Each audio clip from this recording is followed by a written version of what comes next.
The Holy Bible, the King James Version Bible, the first book of Moses, called Genesis.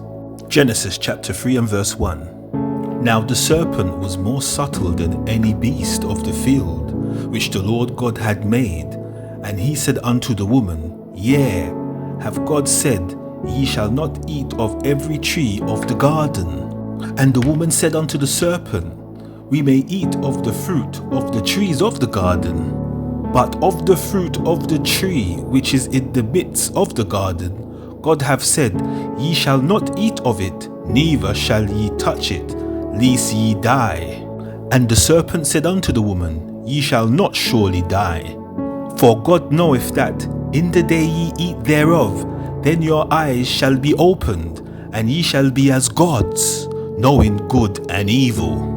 And when the woman saw that the tree was good for food, and that it was pleasant to the eyes, and a tree to be desired, to make one wise, she took of the fruit thereof, and did eat, and gave also unto her husband with her, and he did eat.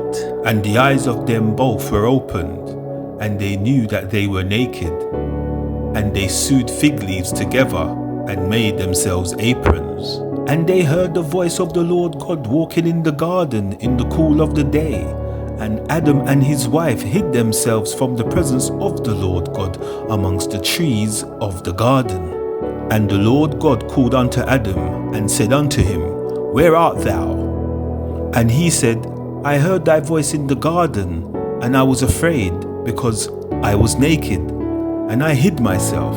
And he said, Who told thee that thou was naked? Hast thou eaten of the tree whereof I commanded thee that thou shouldest not eat? And the man said, The woman whom thou gavest to be with me, she gave me of the tree, and I did eat. And the Lord God said unto the woman, What is this that thou hast done? And the woman said, The serpent beguiled me, and I did eat. And the Lord God said unto the serpent, Because thou hast done this, thou art cursed above all cattle, and above every beast of the field. Upon thy belly shalt thou go, and dust shalt thou eat all the days of thy life. And I will put enmity between thee and the woman, and between thy seed and her seed. It shall bruise thy head, and thou shalt bruise his heel. Unto the woman he said, I will greatly multiply thy sorrow, and thy conception. In sorrow thou shalt bring forth children, and thy desire shall be to thy husband, and he shall rule over thee.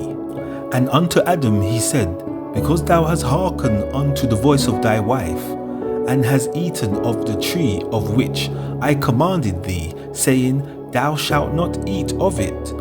Cursed is the ground for thy sake. In sorrow shalt thou eat of it all the days of thy life. Thorns also and thistles shall it bring forth to thee, and thou shalt eat the herb of the field. In the sweat of thy face shalt thou eat bread, till thou return unto the ground, for out of it wast thou taken. For dust thou art, and unto dust shalt thou return. And Adam called his wife's name Eve, because she was the mother of all living. Unto Adam also and his wife did the Lord God make coats of skins, and clothed them. And the Lord God said, Behold, the man is become as one of us, to know good and evil. And now, lest he put forth his hand, and take also of the tree of life, and eat, and live forever. Therefore the Lord God sent him forth from the Garden of Eden, to till the ground from whence he was taken. So he drove out the man, and he placed at the east of the Garden of Eden cherubims, and a flaming sword which turned every way, to keep the way of the tree of life.